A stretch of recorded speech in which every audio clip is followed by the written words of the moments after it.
Dans l'habitacle vibrant du vol 247 de la compagnie aérienne Ciel d'Azur, un voyage ordinaire se métamorphose en un théâtre d'indignation, où une adolescente pleine de rêves devient la cible d'une injustice brutale.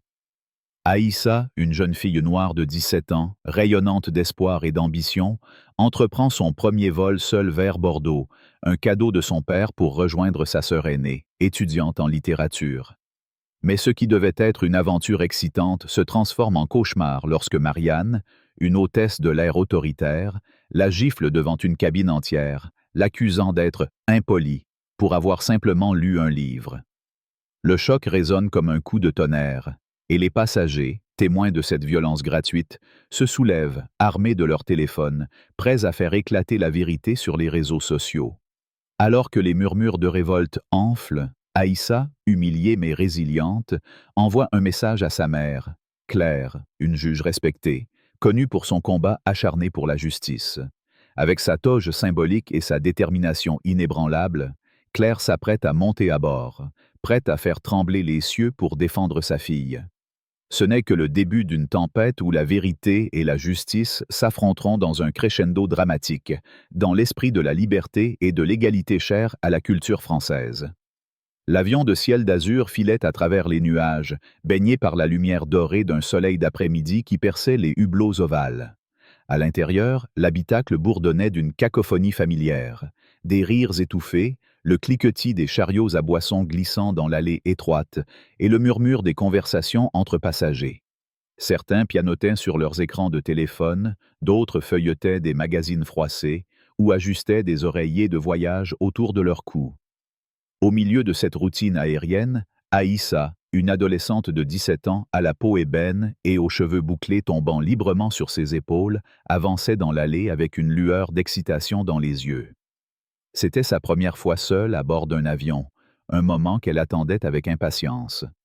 Son père, un libraire passionné de Saint-Denis, lui avait offert ce billet pour Bordeaux, où sa sœur aînée, Fatou, terminait sa maîtrise en littérature à l'université.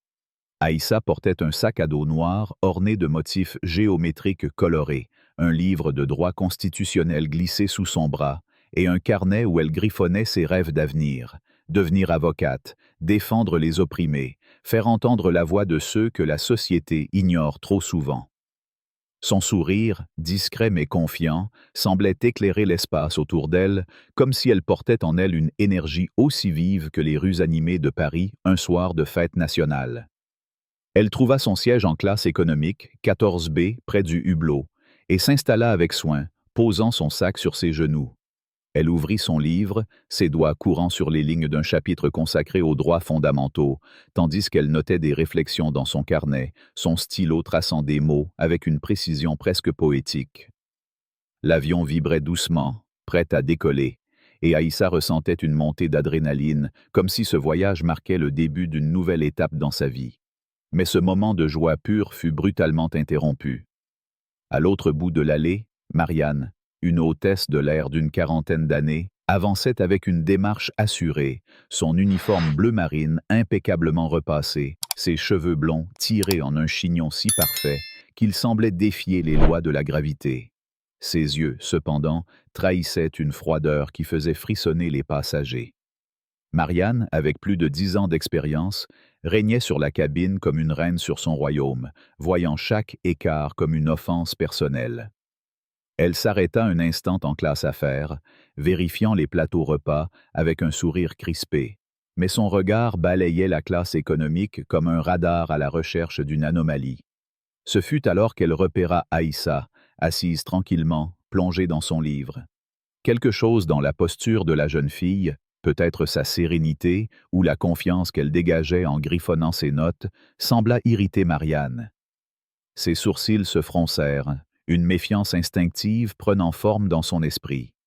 Sans hésiter, elle marcha vers Aïssa, ses talons claquant sur le sol avec une autorité qui couvrait presque le ronron des moteurs. « Mademoiselle, rangez ce livre immédiatement », ordonna-t-elle d'une voix tranchante, chargée d'une arrogance qui ne tolérait aucune réplique. Aïssa leva les yeux, surprise, son stylo suspendu au-dessus de son carnet. « Pardon, mais je ne fais que prendre des notes, je ne dérange personne », répondit-elle, son ton doux mais ferme, empreint de la politesse qu'on lui avait inculquée depuis l'enfance. Marianne croisa les bras, son regard perçant fixant l'adolescente comme si elle avait déjà décidé de sa culpabilité. « Vous êtes impoli. Rangez ce livre tout de suite, ou je devrais prendre des mesures. » Aïssa, perplexe face à cette hostilité soudaine, referma lentement son livre, gardant son calme. « D'accord, c'est fait, » dit-elle en glissant le livre dans son sac, ses mains tremblant légèrement sous l'effet de l'incompréhension. Mais Marianne, loin d'être satisfaite, sembla voir dans ce geste une forme de défi. Dans un élan impulsif qui figea la cabine entière, elle leva la main et gifla Aïssa en plein visage. Le bruit sec de la claque résonna comme un coup de tonnerre, réduisant au silence les murmures de la cabine. Aïssa porta une main à sa joue, ses yeux s'écarquillant sous le choc, non seulement de la douleur physique, mais de l'humiliation publique. « Vous pensez pouvoir me défier ici ?» s'exclama Marianne, sa voix vibrante de mépris. « Vous n'avez aucun respect pour l'autorité. » La cabine, jusque-là bruissante de vie, plongea dans un silence glacial. Les passagers, figés, fixaient la scène avec incrédulité. Étienne, un ingénieur d'une trentaine d'années assis 2 rangées plus loin, laissa tomber son journal, la bouche ouverte. Sophie, une journaliste freelance dans la vingtaine, serra son téléphone, ses doigts déjà prêts à enregistrer. Une femme plus âgée, Madame Dubois, agrippait son sac à main, murmurant à son voisin, un jeune lycéen nommé Léo. « Mon Dieu, elle a frappé cet enfant. » Léo, un garçon énergique aux cheveux bouclés, sortit son téléphone et commença à filmer, ses mains tremblant d'indignation. « C'est inacceptable », chuchota-t-il à Sophie, qui hocha la tête, déjà en train de taper un message dans un groupe WhatsApp de journalistes. Les murmures des passagers commencèrent à enfler, comme une vague gagnant en force, chacun partageant son choc et sa colère. Aïssa, la main toujours sur sa joue, fixa Marianne, ses yeux brillants d'une lueur mêlant douleur et défi. « Vous n'aviez pas le droit de faire ça, » dit-elle, sa voix tremblante mais empreinte d'une force qui surprit même les passagers les plus proches. Marianne, imperturbable, pointa un doigt accusateur vers elle. « Vous devez apprendre à respecter l'autorité, jeune fille. Ici, c'est moi qui décide. » Mais ces mots, loin de rétablir son pouvoir, ne firent qu'attiser la révolte naissante. Étienne se leva à moitié de son siège, sa voix grave perçant le silence. « C'est un scandale. Cette jeune fille n'a rien fait. » Sophie, maintenant en train de filmer, ajouta à voix basse. « Ça va devenir viral. Cette hôtesse va regretter ça. » Léo, encouragé par l'élan collectif, cria « Laissez-la tranquille !» Ces mots déclenchèrent un chœur de protestation, les passagers commençant à scander « Justice !» dans un élan spontané qui évoquait les grandes manifestations parisiennes pour la défense des droits. Marianne, sentant la pression monter, redoubla d'agressivité. « Levez-vous et venez avec moi à l'office », ordonna-t-elle à Aïssa, désignant l'arrière de l'avion où se trouvait la zone réservée au personnel. Aïssa, le cœur battant à tout rompre, tenta de garder son sang-froid. « Je n'ai rien fait de mal, » répondit-elle, sa voix plus assurée, portée par le soutien des passagers qu'elle sentait derrière elle. Mais Marianne, inflexible, l'empoigna par le bras, la tirant avec force dans l'allée. Les protestations redoublèrent, et Madame Dubois, dont la voix tremblait d'émotion, s'écria « C'est une honte!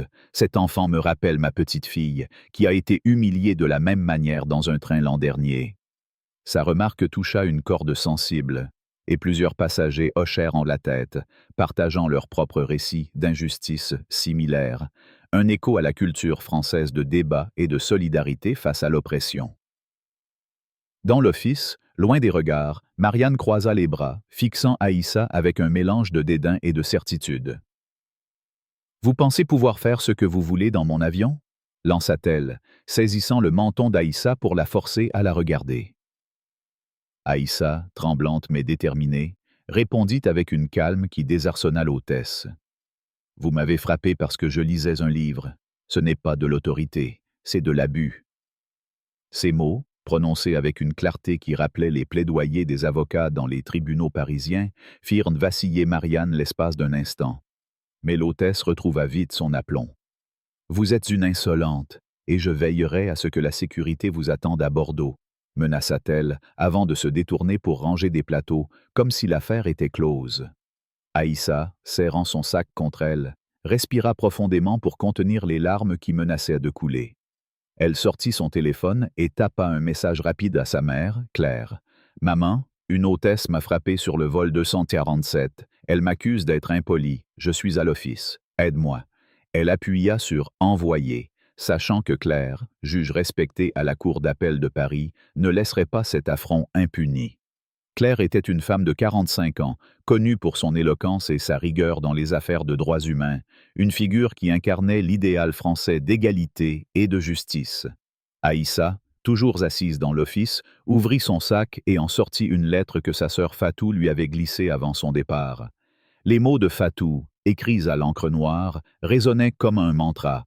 « Sois forte, Aïssa. Tu portes en toi la lumière de nos ancêtres. Personne ne peut l'éteindre. » Ces mots, empreints de la poésie et de la résilience d'une famille qui avait surmonté bien des épreuves, redonnèrent courage à Aïssa. Elle releva la tête, ses yeux brillants d'une détermination nouvelle. Pendant ce temps, dans la cabine, la révolte prenait des airs de manifestation à la française. Sophie, la journaliste, postait des vidéos sur Instagram avec la légende. « Justice pour Aïssa. Une hôtesse frappe une adolescente sans raison. Qui est avec nous ?» Ces publications, déjà partagées par des centaines de personnes, faisaient écho à l'esprit de contestation qui anime les rues de France lors des grands mouvements sociaux. Léo, le lycéen, filmait toujours, narrant à voix basse. « Regardez ça, elle l'a frappé juste parce qu'elle lisait. » Étienne, l'ingénieur, s'adressa à un autre membre d'équipage, un steward nommé Julien, qui semblait mal à l'aise. « Pourquoi traitez-vous cette jeune fille ainsi ? Elle n'a rien fait, » lança-t-il, sa voix portant à travers la cabine. Julien leva les mains en signe d'apaisement. « Calmez-vous, monsieur, nous gérons la situation. » Mais ces mots sonnaient creux, et les passagers, de plus en plus agités, continuaient de filmer et de scander « Justice !» Madame Dubois, la passagère âgée, serra son sac plus fort, ses yeux humides de colère. « J'ai vu trop d'injustice dans ma vie, » murmura-t-elle à Léo. « Ma petite fille a été traitée ainsi dans un train pour Lyon, juste parce qu'elle portait un foulard. Cette hôtesse doit répondre de ses actes. » Ces mots, chargés de l'expérience d'une vie marquée par les luttes pour l'égalité, galvanisèrent les passagers. Sophie, inspirée, ajouta une mise à jour sur son post. « Une adolescente humiliée pour avoir lu un livre. C'est du racisme pur. Hashtag Justice pour Aïssa. » Le hashtag commença à envahir les réseaux, relayé par des militants, des étudiants et même des figures publiques, dans un élan qui rappelait les grandes mobilisations françaises pour la défense des droits. Aïssa, isolée dans l'office, sentait le poids de l'humiliation comme une pierre sur sa poitrine. Mais elle refusait de se laisser briser. Elle rouvrit son livre de droit constitutionnel et, dans un acte de défi silencieux, lut à voix basse un passage sur la dignité humaine. Nul ne peut être soumis à des traitements inhumains ou dégradants. Sa voix, bien que tremblante, portait une force qui semblait défier l'autorité de Marianne.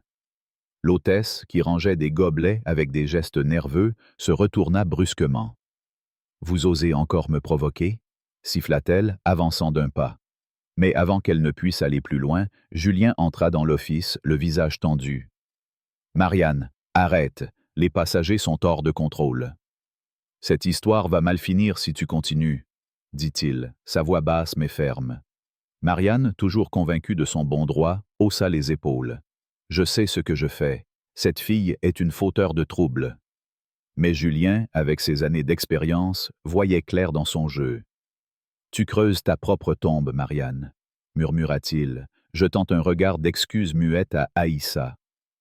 La jeune fille, serrant son livre contre elle, répondit à ce regard par un hochement de tête discret, comme pour dire qu'elle comprenait qui était vraiment le problème. À cet instant, l'interphone de l'office sonna, brisant le silence tendu. Julien décrocha, son visage devenant grave. « Oui, commandant. Compris. » Il raccrocha et se tourna vers Marianne. « Le pilote dit qu'il y a une situation dans la cabine. Quelqu'un d'important attend à Bordeaux pour parler avec toi. Et il a mentionné une juge. » Marianne blêmit, ses mains tremblant légèrement. Une juge? Qui? Demanda-t-elle, sa voix trahissant une peur naissante. Julien ne répondit pas, mais son regard en disait long. Elle avait commis une erreur fatale. Dans la cabine, l'atmosphère était électrique. Sophie, debout, montrait la vidéo de Léo à d'autres passagers, dont une femme nommée Camille, une professeure d'histoire qui voyageait pour un colloque. « C'est une honte pour notre pays », dit Camille, sa voix vibrant d'indignation. « La France est censée défendre la liberté et l'égalité. Cette hôtesse doit être tenue responsable. » Ces mots, empreints de l'idéal républicain, galvanisèrent la foule. Étienne, encouragé, se leva à nouveau. « Nous exigeons des explications !» cria-t-il, sa voix résonnant comme un appel aux armes. Les passagers applaudirent, et le mot « justice » devint un cri de ralliement, un écho des manifestations qui secouent régulièrement les boulevards parisiens. Aïssa, dans l'office, sentit le soutien des passagers comme une vague d'énergie qui l'apportait. Elle regarda son téléphone et vit un message de sa mère. « Je suis en route, ma chérie. Tiens bon, cette injustice ne passera pas. » Un sourire discret éclaira son visage, mais ses yeux brillaient d'une colère contenue. Elle savait que Claire, avec sa réputation de juge incorruptible et son engagement pour les droits humains, allait transformer cette humiliation en un moment de vérité. Marianne, sentant la tempête approcher, tenta de reprendre le contrôle en servant des boissons, mais ses mains tremblaient et les regards accusateurs des passagers la suivaient comme des ombres. Julien, observant de loin, murmura à un autre steward. « Ça ne va pas bien se terminer pour elle. » Oh. Alors que l'avion approchait de Bordeaux, la tension dans la cabine atteignait son paroxysme. Les passagers continuaient de filmer, de partager, de crier. Sophie posta une nouvelle mise à jour. « L'hôtesse pense qu'elle a gagné, mais cette fille n'est pas seule. Hey, justice pour Aïssa. » Léo, toujours en train de filmer, ajouta « Ça va faire le tour du monde. » Madame Dubois, les larmes aux yeux, murmura une prière silencieuse pour Aïssa, tandis qu'Étienne organisait les passagers pour rédiger une pétition collective à remettre à la compagnie. Dans l'office, Aïssa se leva, ajustant son sac sur son épaule. Elle regarda Marianne, qui évitait désormais son regard, et dit d'une voix calme mais tranchante « Vous auriez dû réfléchir avant de lever la main. » Marianne ne répondit pas, mais son visage pâle trahissait une peur grandissante. La cabine, vibrant d'une énergie révolutionnaire, attendait le prochain acte, et tous savaient que la justice, comme un orage, était sur le point d'éclater. Dans la cabine survoltée du vol 247 de Ciel d'Azur, l'indignation des passagers se transforme en une tempête prête à tout emporter. La vidéo de l'agression d'Aïssa, une adolescente de 17 ans giflée par l'hôtesse Marianne pour avoir simplement lu un livre, devient virale. Le hashtag #Justice pour Aïssa enflamme les réseaux sociaux à l'image des grandes mobilisations françaises pour la défense des droits. Les passagers, unis dans un élan de solidarité digne des manifestations sur les grands boulevards parisiens, exigent des comptes, tandis que Marianne, retranchée dans l'office, s'enferre dans son arrogance, croyant encore pouvoir imposer son autorité. Aïssa, forte de la lettre inspirante de sa sœur et de la promesse de l'arrivée imminente de sa mère, la juge Claire, reste inébranlable, défiant l'hôtesse par sa calme détermination et une lecture à voix haute d'un article de loi. Dans l'ombre, les réseaux sociaux et la presse s'emparent de l'affaire, amplifiant le cri de justice qui résonne au-delà des nuages, dans un esprit de liberté et de fraternité cher à la France. Mais la tempête ne fait que commencer, et Marianne, aveuglée par son propre orgueil, ignore qu'elle s'apprête à affronter une force bien plus puissante que son autorité autoproclamée. La cabine du vol 247 vibrait d'une énergie insurrectionnelle, comme si les murs d'acier de l'avion s'étaient transformés en une place publique où la révolte prenait forme. Les passagers, encore sous le choc de l'agression d'Aïssa, s'organisaient avec une spontanéité qui rappelait les grandes grèves françaises ou les rassemblements citoyens pour la défense des droits. Sophie, la journaliste freelance, était au cœur de l'action, son téléphone devenu une arme de vérité. Elle diffusait en direct sur Instagram, sa voix tremblante d'indignation. Regardez ce qui se passe sur ce vol de Ciel d'Azur. Une adolescente, Aïssa, a été giflé par une hôtesse pour avoir lu un livre. C'est inacceptable. Ces publications, accompagnées du #Justice pour Aïssa, gagnaient des milliers de vues, relayées par des activistes, des étudiants et même des figures publiques françaises, dans un élan qui évoquait les mouvements de protestation contre les injustices sociales. Les commentaires affluaient, scandant Justice, comme un écho numérique des cris qui résonnaient dans la cabine. Léo, le lycéen aux cheveux bouclés, continuait de filmer, son objectif capturant chaque détail de la scène. « C'est du racisme pur et simple », lança-t-il à Sophie, ses yeux brillants de colère. Il montra son écran à Camille, la professeure d'histoire assise à ses côtés, qui hocha la tête, son visage marqué par une indignation contenue. « Cette hôtesse agit comme si elle était au-dessus des lois », dit Camille, sa voix grave rappelant les débats passionnés des salles de cours à la Sorbonne. La France est une république fondée sur l'égalité. Ce genre de comportement est une trahison de nos valeurs. Ces mots, empreints de l'idéal républicain, galvanisèrent les passagers autour d'elle. Étienne, l'ingénieur, se leva, sa carrure imposante attirant l'attention. « Nous exigeons que l'équipage s'explique », cria-t-il, sa voix résonnant comme un appel à la mobilisation. Les passagers applaudirent, et le mot « justice » éclata à nouveau, scandé comme un slogan de manifestation, un cri qui semblait secouer les parois de l'avion. Dans l'office, Aïssa était toujours assise, son sac à dos posé sur ses genoux comme un bouclier. Elle serrait la lettre de sa sœur Fatou, dont les mots « Sois forte, Aïssa, tu portes en toi la lumière de nos ancêtres » lui donnaient une force intérieure qui contrastait avec la douleur encore vive sur sa joue. Marianne, face à elle, continuait d'afficher une assurance feinte, rangeant des plateaux avec des gestes brusques. Mais la tension dans ses épaules trahissait son malaise. « Vous pensez que vos petits jeux vont vous sauver ?» lança-t-elle à Aïssa, sa voix chargée de mépris. « Vous avez perturbé l'ordre de ce vol, et je vais m'assurer que vous en payez le prix. » Aïssa, loin de se laisser intimider, releva les yeux, son regard perçant. « Perturber l'ordre ?» répondit-elle, sa voix calme mais tranchante, dans un ton qui rappelait les avocats plaidant dans les tribunaux parisiens. « Vous m'avez frappé sans raison, vous m'avez humilié devant tout le monde. Ce n'est pas de l'ordre, c'est de l'abus de pouvoir. » Ces mots, prononcés avec une assurance qui déstabilisa Marianne, firent vaciller l'hôtesse l'espace d'un instant.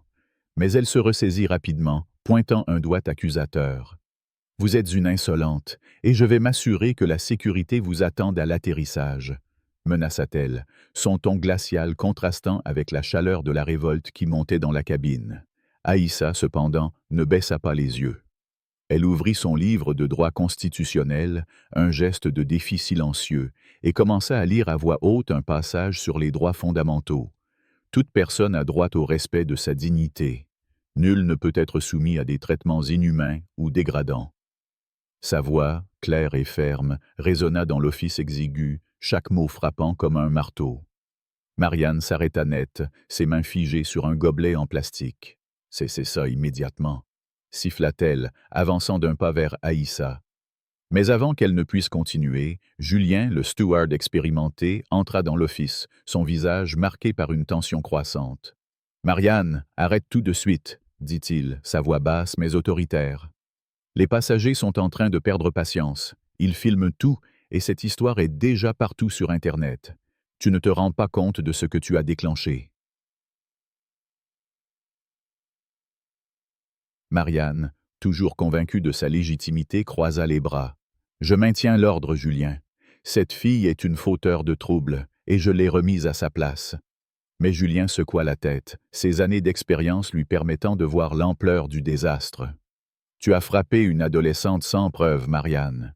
Tu as agi par préjugés, et maintenant tout l'avion est contre toi. » Il jeta un regard à Aïssa, un mélange de compassion et d'impuissance dans les yeux, comme pour lui dire qu'il n'approuvait pas les actions de sa collègue.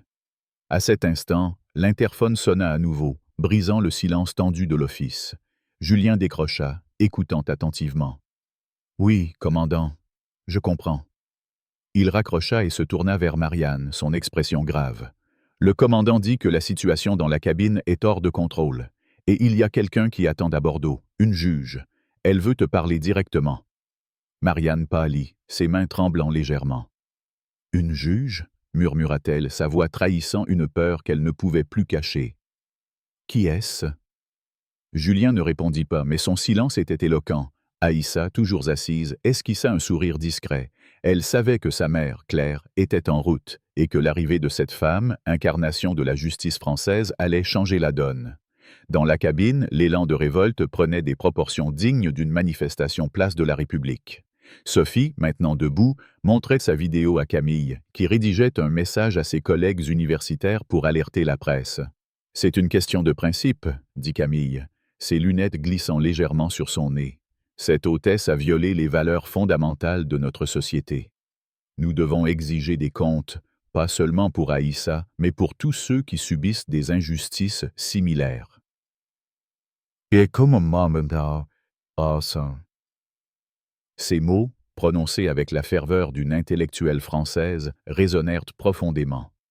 Étienne, encouragé, s'adressa à un autre membre d'équipage, Philippe, le copilote, qui venait d'entrer dans la cabine pour évaluer la situation. « Monsieur, cette hôtesse a agressé une passagère sans raison », lança Étienne, sa voix vibrante d'indignation. « Nous voulons des explications, et nous les voulons maintenant. » Philippe, un homme dans la trentaine aux traits fatigués, leva les mains pour calmer la foule. « Mesdames et messieurs, je vous assure que nous prenons cette situation très au sérieux, » dit-il, sa voix hésitante trahissant son malaise.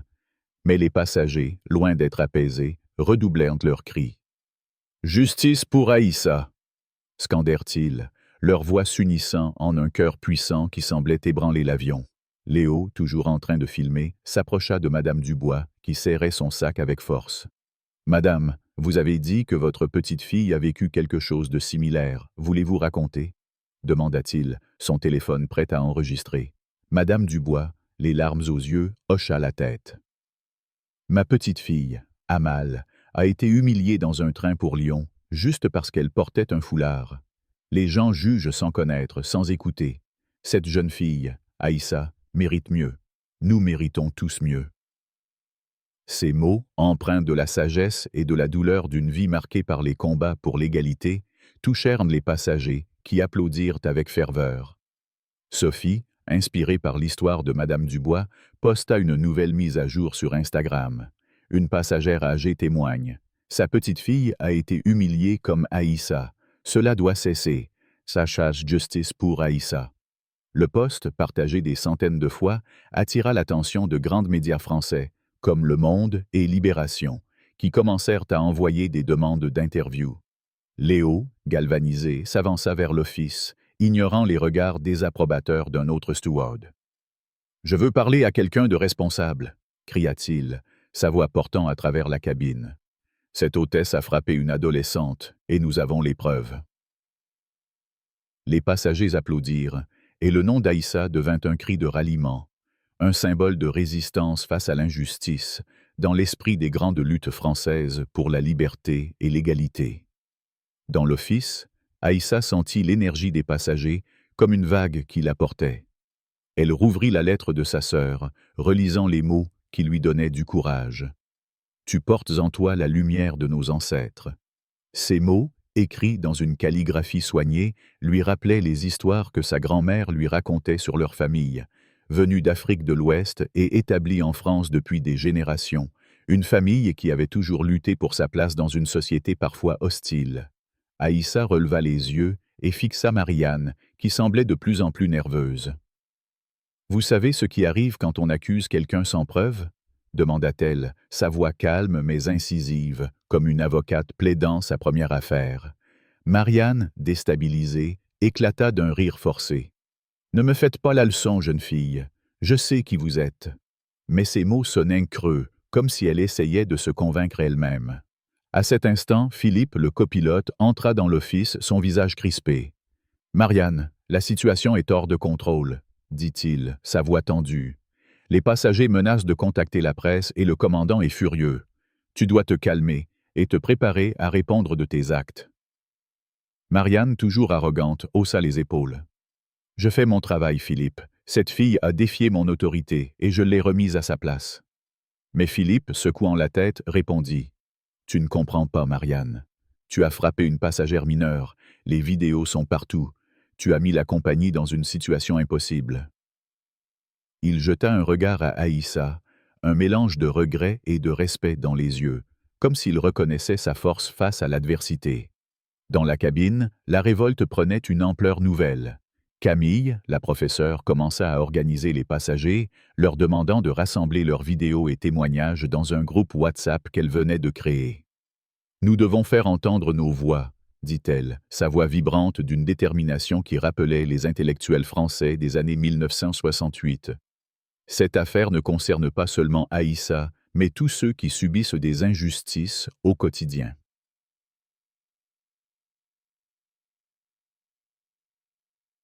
Ces mots, empreints de l'esprit de fraternité, inspirèrent les passagers, qui commencèrent à partager leurs propres histoires d'humiliation et de discrimination. Un homme d'une cinquantaine d'années, nommé Paul, raconta comment il avait été interrogé sans raison par la police à cause de son apparence. Une jeune femme, Inès, confia avoir été refusée à un emploi à cause de son nom à consonance étrangère. Ces récits, partagés dans la chaleur de la cabine, créèrent un sentiment de communauté, un élan collectif qui semblait transcender les murs de l'avion. Sophie, sentant le moment décisif, posta une nouvelle vidéo montrant les passagers scandant « Justice ». Cette cabine est devenue un symbole de résistance. Aïssa n'est pas seule, et nous ne serons pas silencieux. Justice pour Aïssa. Le post, partagé par des milliers de personnes, attira l'attention de la presse nationale, et des journalistes commencèrent à contacter Sophie pour obtenir des détails. Léo, encouragé par l'élan collectif, s'approcha à nouveau de l'office, son téléphone toujours en main. « Vous ne pouvez pas ignorer ce qui se passe », cria-t-il à Julien, qui tentait de maintenir l'ordre. « Nous avons des preuves, et le monde entier regarde. » Les passagers applaudirent, et le cri de justice pour Aïssa devint un véritable hymne, un écho des grandes luttes françaises pour les droits humains. Dans l'office, Aïssa sentit une vague d'espoir monter en elle. Elle sortit son téléphone et vérifia les messages. Une réponse de sa mère, Claire, apparut à l'écran. « Je suis à l'aéroport de Bordeaux, ma chérie. Tiens bon, je suis là dans quelques minutes. » Aïssa ferma les yeux un instant, laissant la promesse de sa mère la réconforter. Elle savait que Claire, avec sa toge symbolique et son engagement indéfectible pour la justice, allait transformer cette humiliation en un moment de vérité.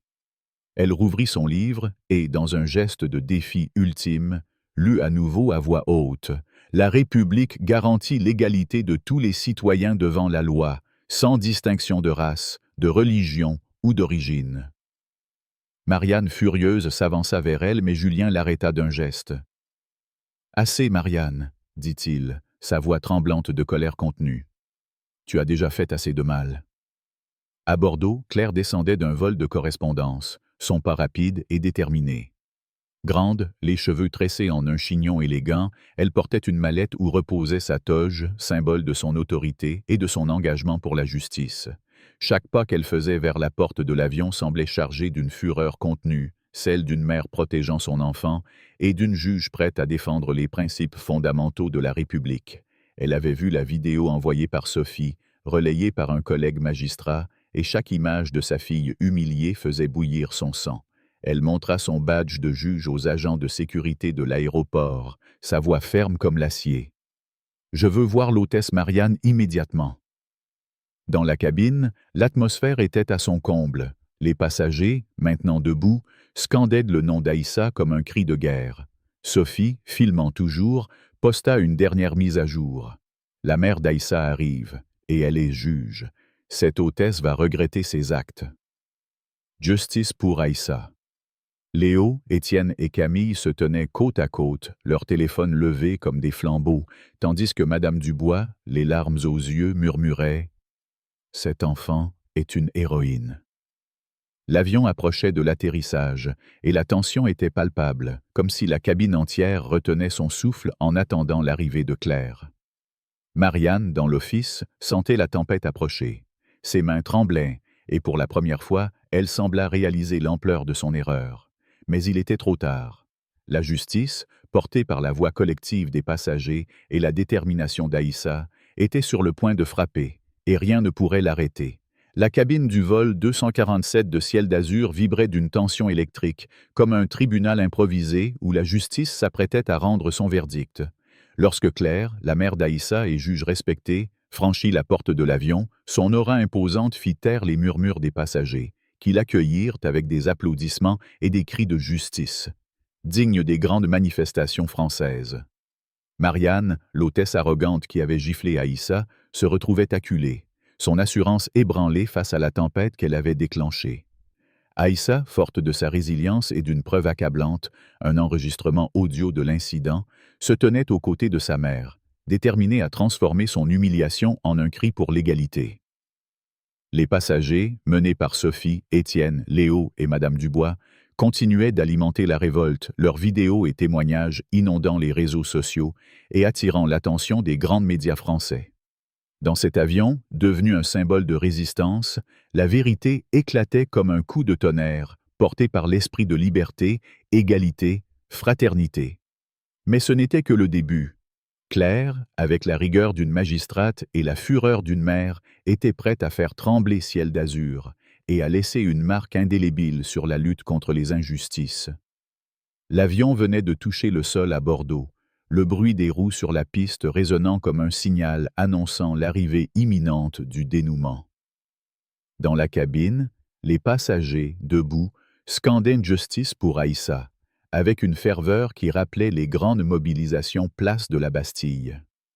Sophie, la journaliste, filmait chaque instant, son direct sur Instagram attirant des dizaines de milliers de spectateurs, tandis que ses posts, marqués du hashtag #Justice pour Aïssa, étaient partagés par des militants des droits humains et des figures publiques, de Paris à Marseille. Léo, le lycéen, brandissait son téléphone, capturant l'énergie de la foule, tandis qu'Étienne, l'ingénieur, organisait les passagers pour rédiger une lettre collective à la compagnie aérienne, exigeant des sanctions immédiates. Madame Dubois, la passagère âgée, serrait son chapelet, murmurant des prières pour Aïssa, tout en échangeant un regard déterminé avec Camille, la professeure d'histoire, qui notait des idées pour un article académique sur cette affaire, voyant en elle un symbole des luttes contemporaines pour l'égalité. Dans l'office, Marianne, désormais seule face à l'ampleur de son erreur, tentait de maintenir une façade d'autorité, mais ses mains tremblaient en rangeant des gobelets. Aïssa, assise avec son sac à dos sur les genoux, fixait l'hôtesse avec un calme qui contrastait avec la tempête intérieure qui l'habitait. Elle serrait la lettre de sa sœur Fatou, dont les mots « Tu portes en toi la lumière de nos ancêtres » continuaient de l'ancrer dans sa détermination. Julien, le steward, observait la scène en silence, son visage marqué par un mélange de regret et d'inquiétude. « Marianne, tu dois te préparer » murmura-t-il, sa voix basse. « Quelqu'un arrive, et ça ne va pas être simple. » Marianne, les lèvres pincées, haussa les épaules. « Je n'ai rien fait de mal, » répondit-elle, mais sa voix tremblante trahissait son doute grandissant. Soudain, la porte de l'avion s'ouvrit, et Claire entra, sa silhouette imposante emplissant l'espace. Grande, les cheveux tressés en un chignon strict, elle portait une mallette où reposait sa toge, symbole de son autorité judiciaire. Son badge officiel brillait à sa ceinture, et chaque pas qu'elle faisait résonnait comme un verdict en attente. Les passagers, en la voyant, éclatèrent en applaudissements, leurs cris de justice, faisant vibrer la cabine comme un écho des grandes manifestations françaises pour les droits humains. Claire s'arrêta au centre de l'allée, ses yeux balayant la foule avant de se fixer sur l'office. « Où est l'hôtesse Marianne ?» demanda-t-elle, sa voix ferme et claire, portant l'autorité d'une magistrate habituée à présider des audiences tendues. Léo, brandissant son téléphone, pointa vers l'arrière. « Elle est là-bas, madame, et nous avons des vidéos pour prouver ce qu'elle a fait, » lança-t-il, sa voix vibrante d'excitation. Sophie, filmant toujours, posta une mise à jour. « La mère d'Aïssa est là, et elle est juge. La justice arrive. La justice pour Aïssa. » Claire, accompagnée de 2 agents de sécurité de l'aéroport, marcha vers l'office, son pas décidé évoquant une figure de la Révolution française avançant vers un tribunal. Lorsqu'elle entra, l'atmosphère devint suffocante. Marianne, acculée contre un comptoir, sentit son cœur s'accélérer. « Vous êtes l'hôtesse Marianne ?» demanda Claire, sa voix froide comme l'acier, mais empreinte d'une fureur contenue qui était plus terrifiante qu'un cri.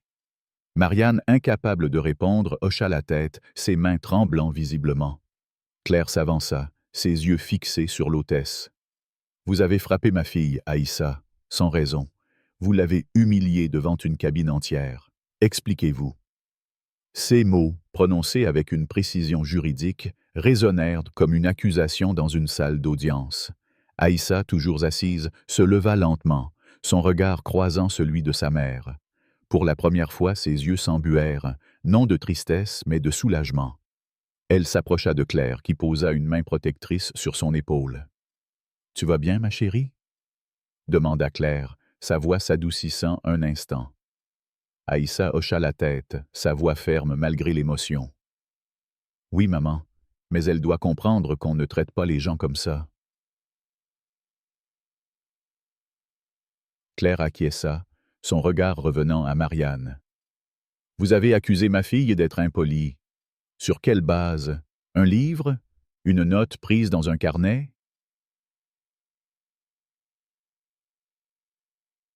Sa voix, tranchante, semblait disséquer chaque action de Marianne. L'hôtesse, maintenant pâle, bégaya. « Je pensais qu'elle perturbait l'ordre. Un passager s'est plaint, disant qu'elle était irrespectueuse. » Claire croisa les bras, un sourire ironique se dessinant sur ses lèvres. « Un passager? Qui? Donnez-moi un nom. » Marianne, déstabilisée, chercha ses mots. « Je ne me souviens pas exactement. C'était un homme en classe à faire. » Mais sa réponse, hésitante et vague, ne fit qu'aggraver son cas.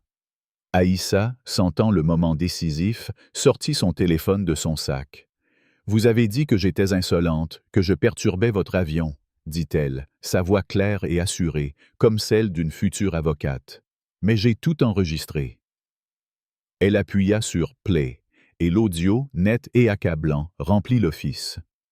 La voix de Marianne retentit. « Vous pensez pouvoir faire ce que vous voulez dans mon avion, petite insolente ?» Suivi du bruit sec de la gifle, puis des murmures choqués des passagers. Les yeux de Marianne s'écarquillèrent, son visage devenant livide.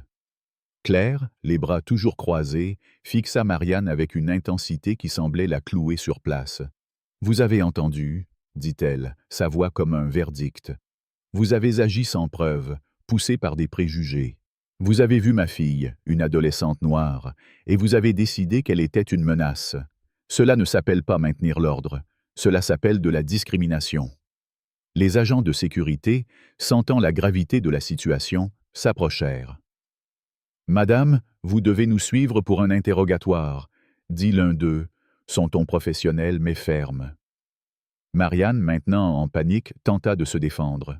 « C'est un malentendu. Je suis une professionnelle, je... » Mais Claire l'interrompit, sa voix comme un coup de tonnerre. « Vous avez franchi une ligne impardonnable. Ma fille n'est pas une criminelle, et vous répondrez de vos actes devant la justice. » Les passagers, agglutinés près de l'office, continuaient de filmer leurs cris de justice, résonnant comme un chœur révolutionnaire. Sophie, en direct, narra. « La juge confronte l'hôtesse. C'est la voix de la vérité.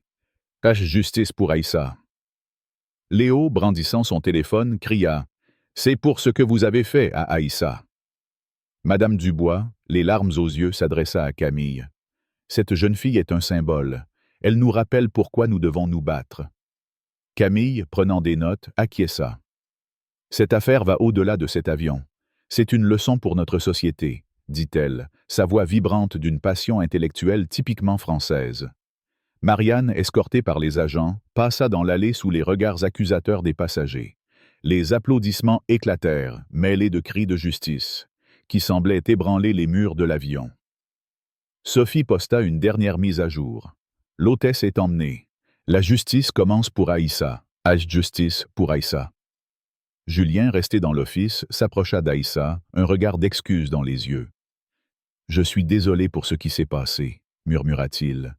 Aïssa, hochant la tête, répondit « Ce n'est pas votre faute, mais ça ne doit plus arriver. » Claire, toujours à ses côtés, ajouta « Nous allons nous assurer que Ciel d'Azur prenne ses responsabilités. » À l'aéroport de Bordeaux, une foule de journalistes et de supporters attendait, alertés par les publications virales de Sophie et Léo.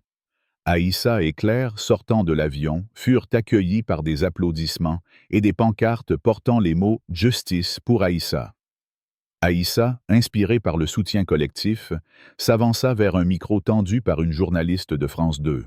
« Ce qui m'est arrivé n'est pas juste mon histoire », dit-elle, sa voix ferme et claire, résonnant avec la force des grandes oratrices françaises. « C'est l'histoire de tous ceux qui sont jugés pour leur apparence, leur couleur de peau, leur jeunesse. Je veux que Ciel d'Azur change ses pratiques pour que personne ne vive ça à nouveau. » Les applaudissements éclatèrent, et Claire, à ses côtés, observa sa fille avec une fierté silencieuse, voyant en elle la future avocate qu'elle rêvait de devenir. Dans une salle d'interrogatoire de l'aéroport, Marianne, désormais sans son uniforme impeccable, faisait face à des représentants de la compagnie et à un avocat. « Je ne savais pas qui elle était », murmura-t-elle, ses mains tremblantes. L'avocat, un homme sévère aux lunettes épaisses, secoua la tête. « Le problème n'est pas qui elle était, mais ce que vous avez fait.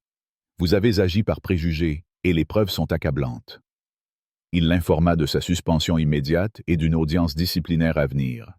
Marianne, les larmes aux yeux, baissa la tête, réalisant l'ampleur de son erreur. Quelques jours plus tard, Aïssa et Claire rencontrèrent le PDG de Ciel d'Azur, Marc Dubois, dans un bureau élégant à Paris. « Nous regrettons profondément cet incident », commença-t-il, sa voix tentant de paraître sincère. Aïssa, tenant son livre de droit, répondit avec une assurance désarmante. « Les regrets ne suffisent pas, monsieur. Nous voulons des formations obligatoires contre les discriminations, des politiques claires pour traiter les plaintes et un engagement pour la diversité. » Claire ajouta, sa voix autoritaire. « Et nous attendons des rapports réguliers sur vos progrès. Ce ne sont pas des promesses creuses que nous voulons. » Marc, prenant des notes, acquiesça. « Vous avez ma parole. Cet incident sera un tournant pour notre compagnie. » Des semaines plus tard, Aïssa retourna à l'aéroport pour un autre vol. Les employés, désormais formés à la sensibilisation aux discriminations, la saluèrent avec respect. Une hôtesse, Camille, qui avait soutenu Aïssa en coulisses, l'accueillit avec un sourire. « Bienvenue, Aïssa. Votre siège a été surclassé, » dit-elle. Aïssa, souriant, refusa poliment. « Merci, mais je veux juste être traitée comme tout le monde. » Les deux femmes échangèrent un regard de complicité, un moment de fraternité qui incarnait l'espoir d'un changement. Marianne, de son côté, désormais licenciée, s'assit dans son appartement, face à une lettre qu'elle rédigeait pour Aïssa. « Chère Aïssa, mes actions étaient inacceptables. J'ai laissé mes préjugés guider mes actes, et je m'en repens sincèrement. Je m'engage à apprendre et à changer. » Envoyer cette lettre fut un premier pas, et Marianne s'inscrivit à un programme de sensibilisation à la diversité, déterminée à transformer son erreur en une leçon de vie. Aïssa, en recevant la lettre, répondit avec simplicité. « Merci d'avoir reconnu votre erreur. Continuez sur ce chemin. » Inspirée par son expérience, Aïssa écrivit un essai pour Le Monde, racontant son histoire et appelant à une réforme des pratiques dans les compagnies aériennes. Son texte, largement partagé, inspira d'autres victimes à s'exprimer, et Ciel d'Azur lança un programme de bourse pour les jeunes issus de milieux défavorisés, avec Aïssa comme ambassadrice. Assise dans sa chambre, elle ouvrit son livre de droit et écrivit « La justice n'est pas seulement pour moi, mais pour tous ceux qui ont été réduits au silence. » En regardant par la fenêtre, elle vit un horizon plein de promesses, un avenir où la liberté, égalité, fraternité ne seraient pas que des mots, mais une réalité vivante, portée par la résilience et la solidarité d'une nation. L'histoire d'un vol inoubliable est bien plus qu'un simple récit d'injustice à bord d'un avion. C'est un miroir tendu à la société française, un appel vibrant à la réflexion et à l'action, ancré dans les valeurs de liberté, égalité, fraternité, qui définissent l'âme de la France. À travers le courage d'Aïssa, la détermination de Claire et la solidarité des passagers, cette histoire touche nos cœurs et nous pousse à interroger nos propres comportements face aux injustices quotidiennes. Elle résonne avec l'esprit français, fait de débats passionnés, de mobilisation collective et d'une quête incessante de justice sociale. Plonger dans cette narrative, c'est ressentir à la fois de la colère face à l'arrogance de Marianne, de l'admiration pour la résilience d'Aïssa et une profonde espérance en la capacité de chacun à changer le monde, à l'image des grandes luttes qui ont façonné la République. Le premier impact de cette histoire est la force d'Aïssa, une adolescente confrontée à une humiliation publique, mais qui choisit la dignité plutôt que la colère. Sa capacité à rester calme, à lire des articles de loi face à l'adversité, incarne une qualité admirée dans la culture française, la maîtrise de soi alliée à la raison. Comme les philosophes des Lumières, Aïssa transforme une épreuve personnelle en une leçon universelle, nous rappelant que la justice commence par la résistance intérieure. Dans nos vies, cela nous invite à cultiver la patience stratégique face aux injustices, qu'il s'agisse d'un commentaire blessant au travail, d'une discrimination dans un espace public ou d'une injustice dans nos cercles sociaux. Par exemple, face à un collègue qui juge sans écouter, nous pouvons, comme Aïssa, répondre avec des faits et une calme assurance, cherchant des alliés pour amplifier notre voix, à l'image des manifestations françaises où l'union fait la force. Un autre enseignement clé est le rôle des préjugés dans les actions de Marianne. Son geste, motivé par une méfiance instinctive envers Aïssa, reflète une réalité encore trop présente en France, où, malgré la richesse de la diversité, des discriminations persistent. Selon les statistiques, plus de 30% des Français déclarent avoir été témoins de discrimination raciale dans des espaces publics. Cette histoire nous pousse à examiner nos propres biais, à questionner les jugements hâtifs que nous portons sur autrui, qu'il s'agisse de l'apparence, de l'âge ou de l'origine. En pratique, cela peut se traduire par des gestes simples. Écouter activement un collègue issu d'une minorité, participer à des événements culturels comme le Festival de l'Humanité pour célébrer la diversité, ou lire des œuvres comme L'identité de la France de Fernand Braudel pour mieux comprendre notre histoire commune. Ces actions, enracinées dans l'esprit français d'ouverture et de dialogue, nous aident à construire une société plus inclusive.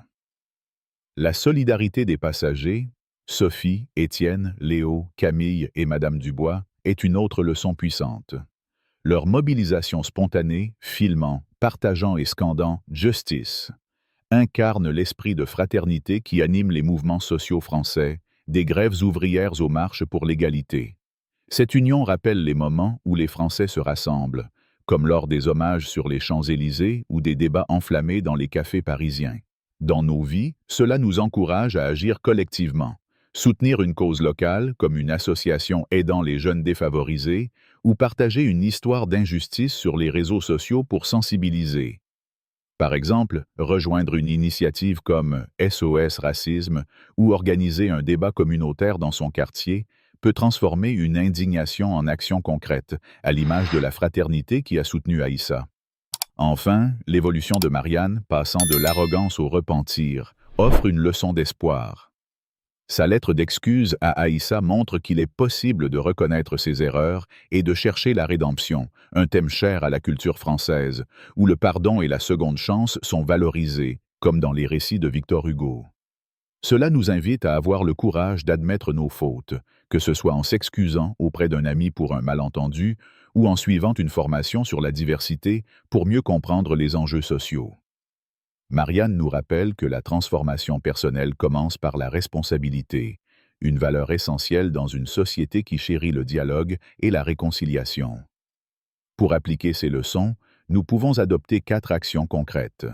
Garder notre calme face aux conflits, comme Aïssa, en utilisant la raison pour répondre. Questionner nos préjugés en nous éduquant sur la diversité. Agir avec solidarité en soutenant des causes justes et persévérer dans la quête de justice, même face à des obstacles.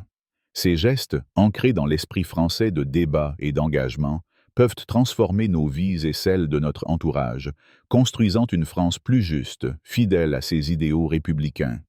Si cette histoire vous a touché, si elle vous a inspiré à croire en la force de la justice et de la solidarité, alors agissez.